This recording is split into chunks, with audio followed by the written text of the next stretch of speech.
What's good, everybody? So apparently Blue Archive, yes, that renowned gacha game, has been causing a little bit of an issue. They've been kind of sneaky, playing the game unfairly, and it's now got Steam of all places in a lot of trouble. Yes, they have recently released Blue Archive on Steam, and that has come with it a whole host of issues that might cause a problem for basically every developer and every game on this platform. So let's take a look at this video by Bellular and see what exactly has been going on. Can you trust Steam reviews anymore? Can you trust the Steam AI disclosure? You'd like to think that you can, but today we've got this story. One where two games from, when you follow the whole chain, billion-dollar companies just broke Steam's biggest rules. I mean, one of them should be pretty much one of the biggest rules, review manipulation. And so far, these companies are getting away with it. And if Valve don't solve this, it will open the floodgates to behavior. That's a pretty big problem, right? People rely on Steam reviews to get a good idea of an actual consumer standpoint. People who actually buy, purchase, and play these games. Honestly, Steam reviews have been a really, good thing. You can see how much of a game someone has actually played before they give an opinion. And you can read someone's review. If they've only played it for 10 minutes and they leave a negative review and say, yeah, the story in this game is terrible, then you can kind of know maybe to disregard this kind of review or this kind of opinion. So something like that gives reviews integrity. So if you can manipulate the system unfairly, it kind of lowers the quality overall for these reviews. So yeah, pretty important that we keep this in a top tier standard. Here that, at least in one case with the reviews, would completely ruin trust on the platform. So basically, what if a Steam review was about as trustworthy as an Amazon one? I don't think that's the Steam that you and I want to use. Oh my god. Also, here's something you'll find interesting that I just found out. Wait, crazy thing, the Amazon review thing is crazy. I had a friend, okay, this is a genuine true story. I had a friend who would be receiving random packages from Amazon, like sent to his house. He would never order them. No one on his street would order them. No one in his home would order them. He would be receiving these random packages full of random things that didn't make sense. And they ended up doing some digging, and they ended up believing that what happens is people actually send out these really cheap products to like random houses that they have the data from, maybe from like a data leak or something like that. They send you products to random houses, so then they are able to make fake reviews. Yes, like that is what happens. They literally send people like free products to random houses so they are able to make reviews on their behalf. It's so weird. It's crazy. So that's why you should never really trust Amazon reviews ever. Yeah, you think that they're real people doing that stuff. It's not. Yeah, it's crazy. It's really fucked up. That's the problem. Hey, that's why internet security is a big deal, right? You got to make sure that you're secure and that your information is safe. Using Ground News, who are today's sponsor. You know the Screen Actors Guild strike in gaming? Well, they just reached a tentative deal that's ending the year-long video game strike. But what's interesting is watching how outlets spin it differently. Ground News here shows 98 sources covering the story, and the framing is all over the map. Is this an ad? Are we hashtag sponsored? Others emphasize that it's a tentative agreement, which is a little bit more optimistic. And here's another bit that caught my eye. UK outlets are calling the AI stuff a direct threat to the industry, but the US-centered sources, they're focused on different open center coverage, but only one side of the spectrum. One example, see, digital source, go to Advantage plan. That's what I use. That's the best deal that you'll get, and the link to get it is just down below in the video description. Alright, I've first got to set the scene before we get to the naughty rule breakers of today. So on Steam, right, usually rule breakers kind of get nuked. I mean, here's an example from February where users flagged a game called Piratefy, and as it turns out, it was just riddled with what they suspected was malware. So that happened. 4 days after the game launched, Steam killed its store page, then they reviewed everything, and 2 days after that, users who ran the game in their machine got warning emails about potential risk. And this is an example of things going right. You see, Rule 9 of Steam onboarding states that you should not distribute malware. Shocking thing. Yeah, that's pretty important. Don't put viruses on people's PCs.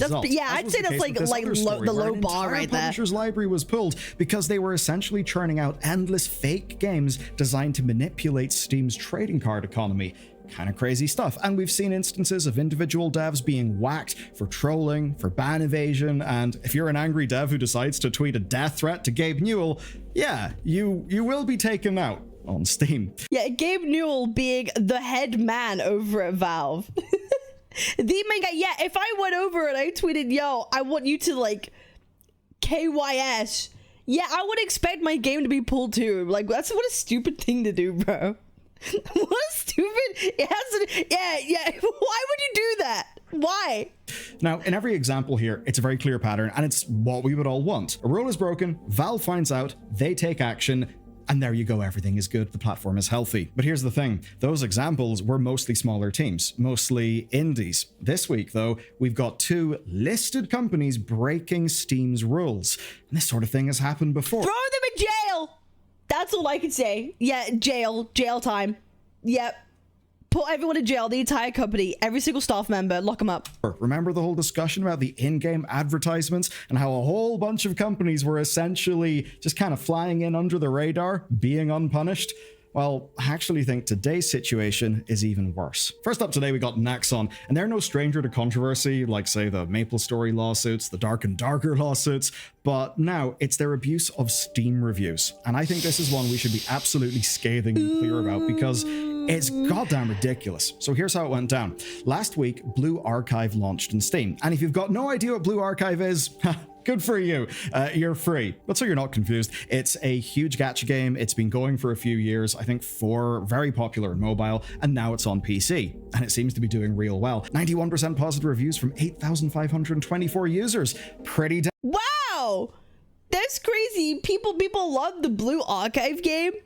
Wow, what a surprise. That's crazy. Wow, 9,000 already. How many has that been? What, like 5, 6 days? 10k reviews already is actually like insane. Yeah, that's a huge portion of people leaving reviews. Very interesting. Isn't it small children in this game? Yeah. Yeah, we all know that Blue Archive is like one of the gacha games for lolicons. Is what it is, you know? Yep. Hey, it has banging music though. Damn good. Now say you're a connoisseur of the whole collectible girls plus concept genre of game, so all the gacha games, you'd probably think the Blue Archive is just as good as this gacha darling. And take a look at this particular YouTube.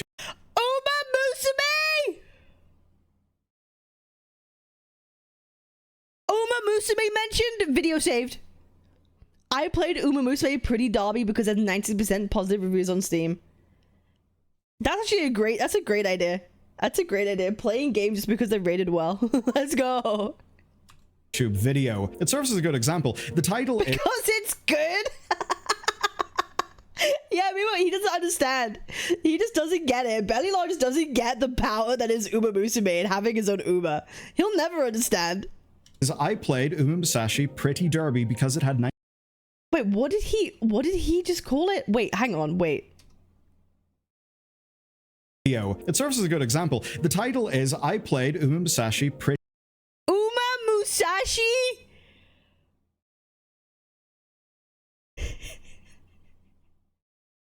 Uma Musashi, cancel him! Yeah, I love Uma Musashi. How do you even get that? How do you even accidentally say that? My balls hurt hearing Uma Musashi. I love Uma Musashi, my favorite game. Pretty Derby because it had 96% positive reviews. Now, what if you saw a similarly titled video, but about Blue Archive saying 91% reviews? You'd probably think it's really good. But here's the thing. While those reviews look similar, you would be wrong to trust them because there's a key difference. Cygames are not breaking Steam's rules, but Nexon is.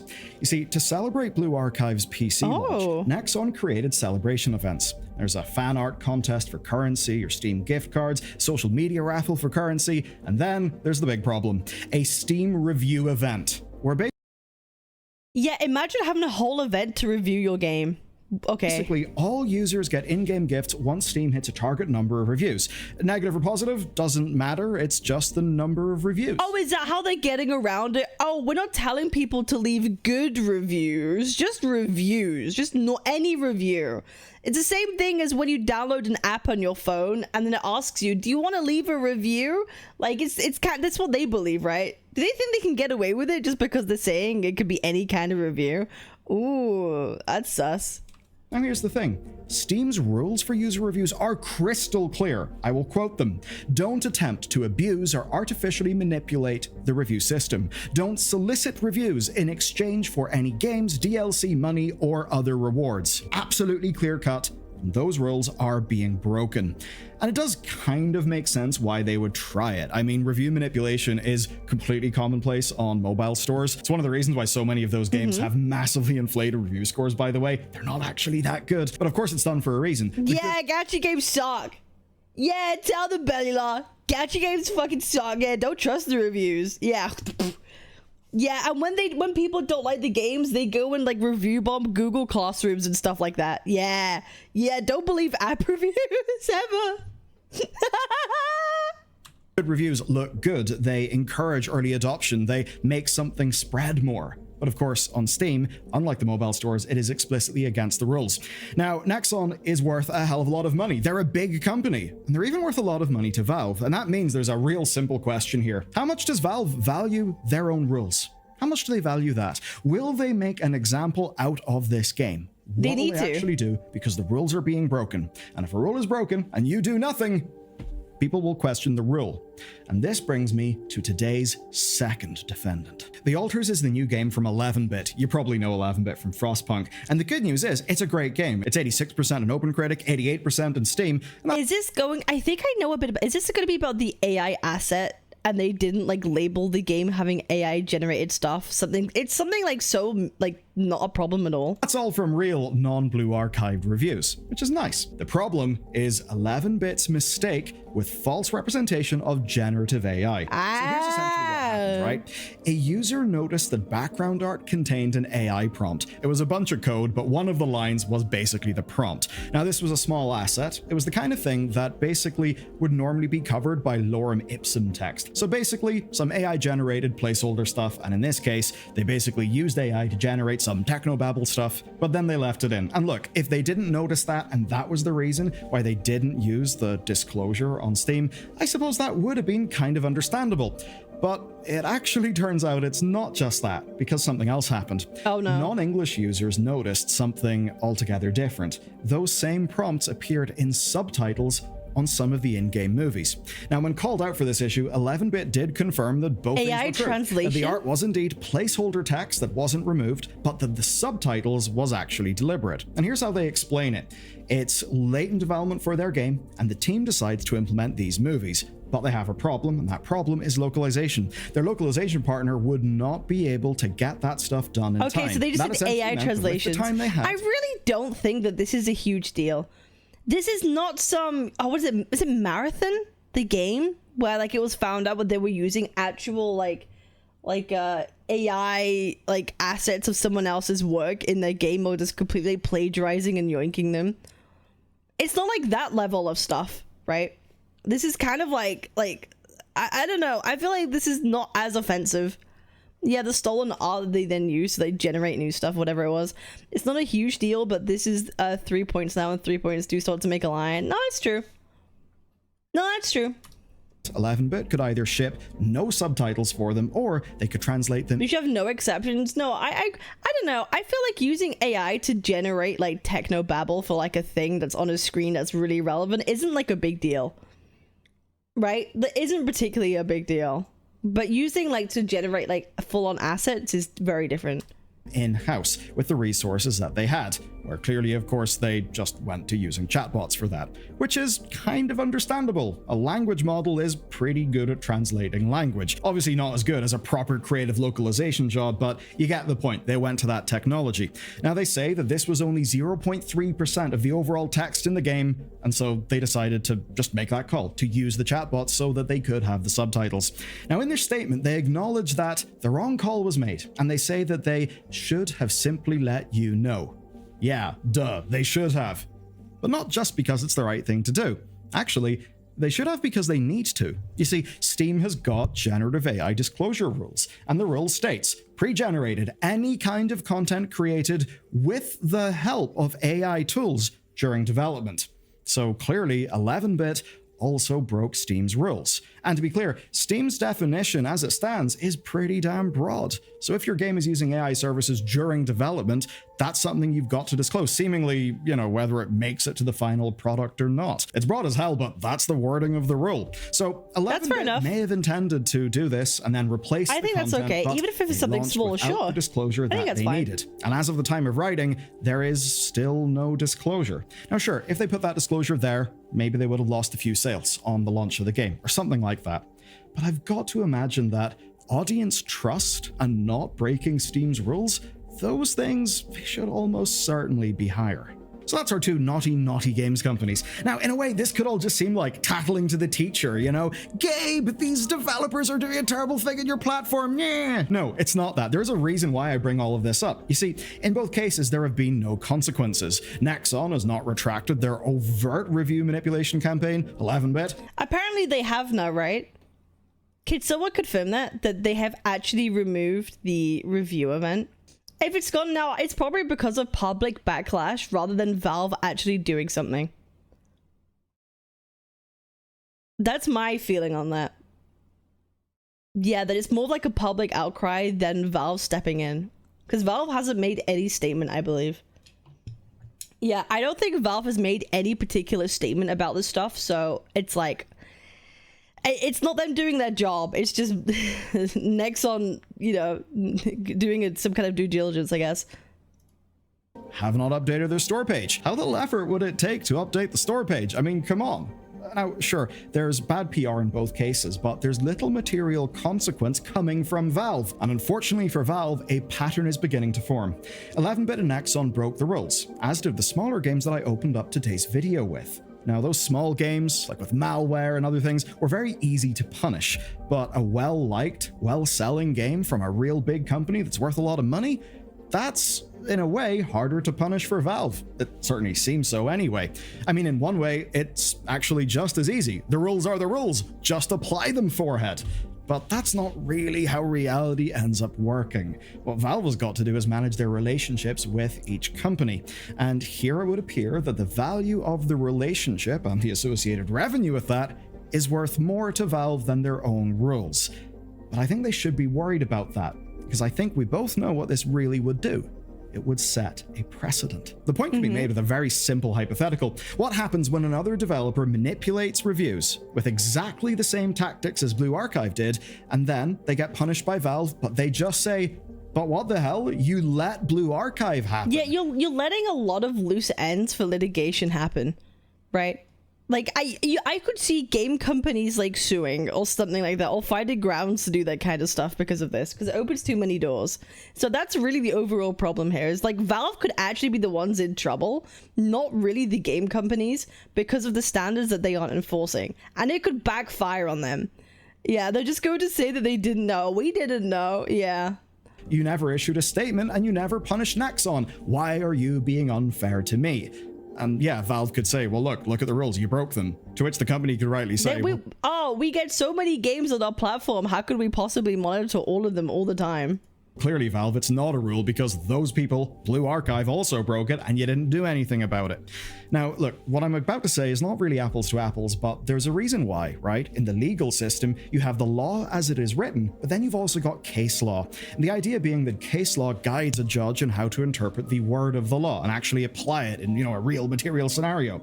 So here, think of Valve kinda like the judge. I mean, they're also legislative, but you get my point, right? What Valve have got to do is act, and they need to act because they need to set a precedent of how their rules are followed. And that's the problem with Valve's kind of fluffily worded rules. Even take the generative AI one. Technically, you could argue that almost any game would fall under that. It's too vague. Business operations are running on an email platform. Either they need to get like more specific, They need to be way more specific, or they just need to like they say, take action. Like, why? What are we doing? But perhaps what are we doing? But the thing is, they need to now, because not only is it good for their platform, it's also gonna be good for their PR, because so many people are talking about this at the moment. Like so many. I feel like just for the sake of like PR and like user satisfactions, bro. So many people use Steam. They kind of have to at this point, right? They can't just leave this. Their emails, because that would be contributing to how the game is actually made. So from that perspective, not only have Valve got a very poorly worded AI disclosure policy thing, as for their actual rules, like the ones that Nexon are maliciously exploiting, well, if Valve have the rules and they don't enforce them, then that would essentially be seen as, oh, well, in that case, you set the precedent that doing this at the level of Blue Archive does not get you slammed, doesn't get you banned or actioned against. And that's what could lead other developers and publishers to try the same thing. And if Valve was to punish them, they could probably even make a legal case of Valve incorrectly applying their rules as That's literally what I just said. Wow, it's almost like we're on the same wavelength. Crazy. Understood through Valve basically not giving a shit about their rules earlier. And I suppose if you're a Nexon stan, you could kind of say, well, hey, they don't specify that the review needs to be positive. It's not asking for that, therefore it should be fine. Well, no, it still is manipulation. It's similar to, like, preaching to your own choir. The people targeted by this are Blue Archive players, people who would want the game to succeed and who will get rewards for the review milestones. So of course those will skew positive. Of course it is manipulation, and that erodes the value of and the trust in Steam reviews. And that is something that cannot become normal. As for 11-bit, well, they broke the rule. There should be a slap. But ultimately, I do think it was a misjudgment impacting a very small part of the game. Certainly, yeah, it's not something as overwhelming as, hey, go and give us all these nice reviews. There is far more malicious stuff that could be going on. But that doesn't mean one seemed like an oversight, the other is like with actual intent. That's always how you judge these things. One has intent, one could be like a mistake. Here, they would just give the impression that this sort of thing is okay and that they don't take their own rules seriously. And of course, you just know that if that happens, the grifter types would take any wiggle room that they could get and absolutely use it as a justification to just go hog wild. So something needs to be done, but it's still not as blatant a violation of the wording and the spirit of the rule as in the Nexon situation. So Valve, give them a slap, project to the rest of the industry that you're not asleep at the goddamn wheel, because if you are asleep at the wheel, the norms on your platform will change. One where we as customers cannot trust reviews, as an example. And guess what? If it's bad for us, if we can't trust reviews, if we can't trust the disclosures are actually authentic, we will feel less confidence. We'll be less likely to buy on Steam, or at the very least, we'll think twice. And as anyone who understands sales knows, I don't think anyone's going to think twice about it. I don't think the actual consumer themselves like use Steam reviews as like a be-all and end-all, to be honest. Like, I don't think people really do that. People definitely go elsewhere for their opinions of games, which I have my own critiques with, of how people consume like opinions on products and gaming, and then project their own feelings based on what other people say rather than like playing the games themselves or anything like that. I don't know, bro. Gaming journalism is fucking cooked. I'll be so real. Yeah, gaming journalism and all that sort of good stuff is absolutely fucking cooked. I have my own opinions on that, but like it's already cooked anyway. But fuck me. The second someone is starting to think twice, your conversion rate just absolutely falls to shit. So to Valve, I have a very simple message. Would you trust someone who doesn't enforce their own rules? I don't think you would. I don't think we should. So get on it. And to see what happens when you take a set of rules, the Stop Killing Games movement, and the death of Anthem, watch this video next. Okay, interesting. Hey, that was a interesting discussion about how this gacha game ruined Steam reviews forever. That's gonna be the title of this video. I appreciate y'all. I'm live every single day on Twitch and Kick. I appreciate y'all. Make sure to like, comment, and subscribe. And I will see y'all on the next one. Peace. Twitch.tv/Captain Cabinetz, Captain Cabinetz.